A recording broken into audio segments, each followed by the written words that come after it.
Before we begin, it's worth understanding what this series is really about. This is not just a story about Rockefeller. It is a study of how businesses scale, how systems are built, and why most people follow patterns that limit them. In the first episode, we looked at a simple idea. The most valuable businesses are not built by chasing opportunity, but by controlling the system behind it. This episode takes that idea further, because identifying the system is only the beginning. The real shift happens when control is secured. Everyone around Rockefeller believed success came from expansion, more wells, more production, more exposure to the boom. But Rockefeller was focused on something else: control. Because he understood something most people miss. You don't build a scalable business by participating in a system. You build it by controlling it. And in 1865, that idea would be tested, not in the oil fields, not in the refineries, but in a quiet room, at an auction. A single number would decide everything: $72,500. Rockefeller had not built alone. He was part of a partnership. Clark and Rockefeller. But the partnership carried a hidden problem. They were building in two different directions.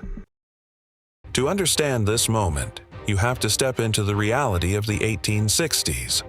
This was not a structured industry. There were no stable supply chains, no reliable pricing mechanisms, no established systems of scale.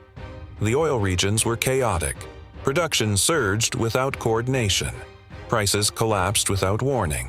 Fortunes appeared and disappeared just as quickly. In that environment, most people were not building businesses.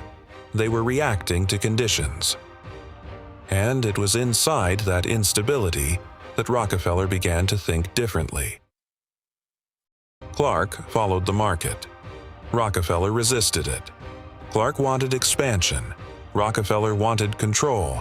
And in a volatile market, those differences become dangerous. The solution was simple. They would auction the company. Each would bid. One would win. One would leave. The numbers began to rise. 10,000, 20,000, 30,000. The pressure increased with every bid. 40,000, 50,000, 60,000. Then Rockefeller made his move, 72,500. With that decision, everything changed. Before the auction, shared control. After the auction, complete control. What makes this moment relevant is not the history, it's the pattern, because the same dynamic exists today. In modern markets, most businesses still follow visible opportunities. They chase growth trends. They respond to demand signals. They compete inside systems they do not control. And just like in the 1860s, that approach creates participation, but rarely creates scale. The companies that build lasting advantage do something different. They focus on control points. They reduce internal friction, and they structure the system around them. The pattern still exists today. The companies that scale are not the ones that follow the trend. They are the ones that structure the system. Rockefeller did not just win an auction. He removed the limits on what his business could become. And from that point forward, he was no longer building a company. He was building a system.